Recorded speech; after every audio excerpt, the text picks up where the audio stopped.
نحمدہ ونصلی علی رسولہ الکریم اما بعد۔ آج ہم فیفا ورلڈ کپ جو کہ قطر میں منعقد ہے اس پر گفتگو کریں گے۔ دنیا میں یہ ورلڈ کپ مختلف ممالک میں کھیلا گیا ہے اور مختلف ممالک کی میزبانی میں یہ رکھا گیا ہے، لیکن پہلی مرتبہ خلیجی ممالک میں سے قطر کے حصے میں یہ میزبانی آئی ہے۔ آئیے ہم آج اس بات کا جائزہ لیں کہ قطر نے اس اہم ورلڈ کپ کے موقع پر دینی حوالے سے اور اپنے ثقافت کے حوالے سے کیا اہم اقدامات کی ہے اور کر رہے ہیں۔ دنیا میں لوگ اپنی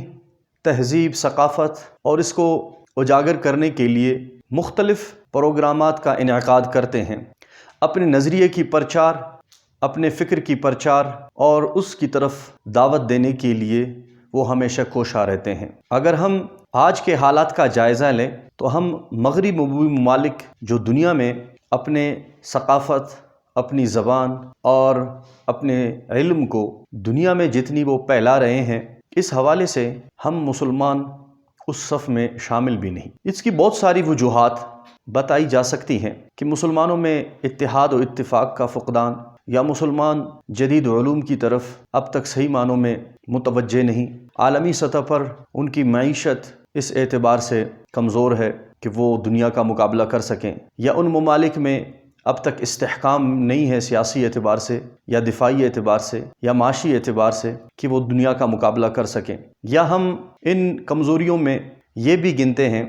کہ مسلمان مغرب سے مرعوب ہیں، چاہے ان کی ثقافت سے ہو یا ان کی طاقت سے ہو یا ان کے طریقہ اور اطوار سے ہو۔ اگرچہ بحیثیت مسلمان ہمیں ان کمزوریوں کا ازالہ کرنا ہوگا اور پھر ہم دنیا کے مقابلے میں اول صف میں شامل ہو سکتے ہیں۔ اس پر تفصیلی گفتگو ہو سکتی ہے اور اس پہ باقاعدہ کئی پہلوؤں پہ غور کیا جا سکتا ہے، لیکن ہم سمجھتے ہیں کہ قطر نے ایک بہترین آغاز کیا ہے کہ اس نے اس موقع کا فائدہ اٹھاتے ہوئے اسلامی روایات کو فروغ دینے کی کوشش کی ہے، عرب کلچر کو فروغ دینے کی کوشش کی ہے۔ اگر ہم ان کی تیاریوں کا جائزہ لیں، جہاں پہ مختلف ممالک سے آنے والے شائقین کو جو سہولیات دی گئی ہیں رہائش کے اعتبار سے، کھانے پینے کے اعتبار سے، آنے جانے اور سواریوں کے اعتبار سے، وہ اپنی مثال آپ ہیں۔ سابقہ جتنے بھی ورلڈ کپ مختلف ممالک میں ہوئے ہیں، ان سب سے اس ورلڈ کپ کو بہترین قرار دیا جا رہا ہے۔ یہ ورلڈ کپ اپنے تیاریوں کے سلسلے میں جو اخراجات اس میں آئے ہیں تقریباً $300 ارب تک بتائے جاتے ہیں، جو ایک عالمی ریکارڈ ہے۔ اس سے پہلے کسی بھی ملک نے میزبانی کے لیے اتنے خرچے نہیں کی ہیں۔ اس کے علاوہ اگر ہم اسلام کی اشاعت اور تبلیغ کے حوالے سے جائزہ لیں تو مصدقہ ذرائع سے پتہ چلتا ہے کہ انہوں نے تقریباً 2000 علماء کرام مقرر کیے ہیں کہ وہ لوگوں کو دینی حوالے سے رہنمائی کریں، اسلام کی دعوت دیں، اور ان میں مختلف زبان کے علماء کرام کو انہوں نے مقرر کی ہے۔ یہ خوش آئند بات ہے کیونکہ اس موقع پر مختلف ممالک سے مختلف زبان کے لوگ آئیں گے جن کا تعلق مختلف مذاہب سے ہوگا۔ اسلام ایک دعوتی مذہب ہے، اس لیے بحیثیت مسلمان ہمارا فرض بنتا ہے کہ ہم اسلام کی دعوت دیں اور اسلام کی طرف لوگوں کو بلائیں۔ آگے کوئی قبول کرتا ہے دعوت کو، انکار کرتا ہے، وہ اس کی مرضی، لیکن بحیثیت مسلمان نبی اکرم صلی اللہ علیہ وسلم کے دنیا سے رخصت ہونے کے بعد یہ ذمہ داری مسلمانوں پر عائد ہوتی ہے کہ وہ ایسے مواقع پیدا کریں، ایسے مواقع سے فائدہ اٹھائیں جہاں پہ غیر مسلم انہیں مہیا ہو تو انہیں دین کی دعوت دیں، اسلام کی دعوت دیں۔ اور اسی طرح قطر کے تمام مساجد میں ایسے بہترین اچھی آواز والے مؤذن مقرر کیے گئے ہیں تاکہ لوگوں کو اذان سنتے ہوئے وہ خوشی اور وہ سکون اطمینان حاصل ہو جو ایک بہترین قاری کی آواز سنتے ہوئے انسان کو ہوتا ہے۔ اور باقاعدہ قطر حکومت نے تمام مساجد کو ایک میوزیم کے طور پر متعارف کرایا ہے کہ کوئی بھی آئے اسلام کے حوالے سے جو بھی معلومات لینا چاہے تو اسے فوراً اسلام کے حوالے سے معلومات مہیا کیا جائے۔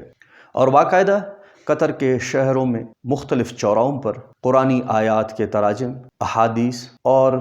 دین کے دعوتی اقوال باقاعدہ پینافلیکس، بینرز مختلف ذریعے سے لگائے گئے ہیں تاکہ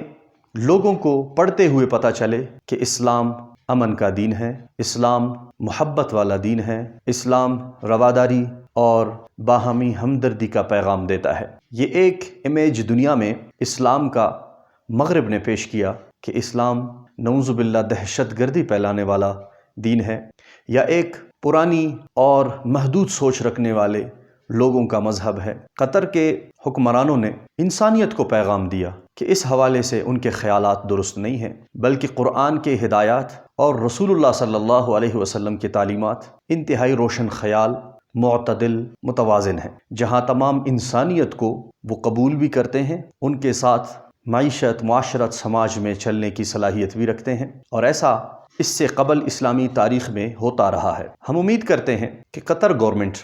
اپنے اس عزائم اور اپنے ان اہداف میں انشاءاللہ کامیاب ہوگی، اور ہم توقع رکھتے ہیں کہ ان کے اقدامات سے، چاہے قرآن کی تعلیمات کو عام کرنے، دین اسلام کے دعوت دینے کے لیے علماء کرام کے مقرر کرنے کے اعتبار سے، یا مختلف کتابیں، تفاسیر، سیرت کی کتابیں،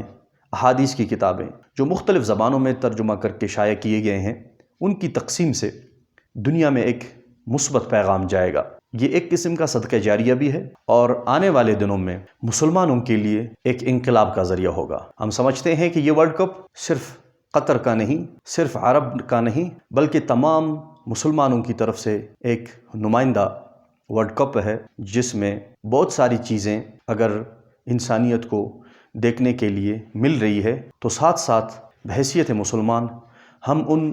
دینی اہداف اور ان اقدامات پر توجہ دیتے ہیں کہ جو اسلام کے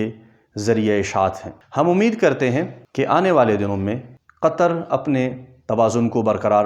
رکھے گا، جس طرح انہوں نے امریکہ اور طالبان کے درمیان مذاکرات کے لیے جگہ مہیا کی اور ثالثی کا کردار ادا کیا، جسے دنیا میں اگرچہ ابتدائی طور پر تنقید کا انہیں سامنا کرنا پڑا، لیکن وقت نے ثابت کیا کہ وہ ایک مثبت کردار ادا کرنے میں کامیاب ہوئے، اور ہم توقع کرتے ہیں کہ وہ اس موقع کو بھی غنیمت سمجھتے ہوئے دنیا کو ایک مثبت پیغام دیں گے۔ دعا ہے کہ اللہ تبارک و تعالی ہمیں دین کی اشاعت کرنے اور دین اسلام کو پھیلانے کا ذریعہ بنائیں، اور ہمیں دنیا و آخرت میں کامیاب فرمائیں۔ وآخر دعوانا الحمد للہ رب العالمین۔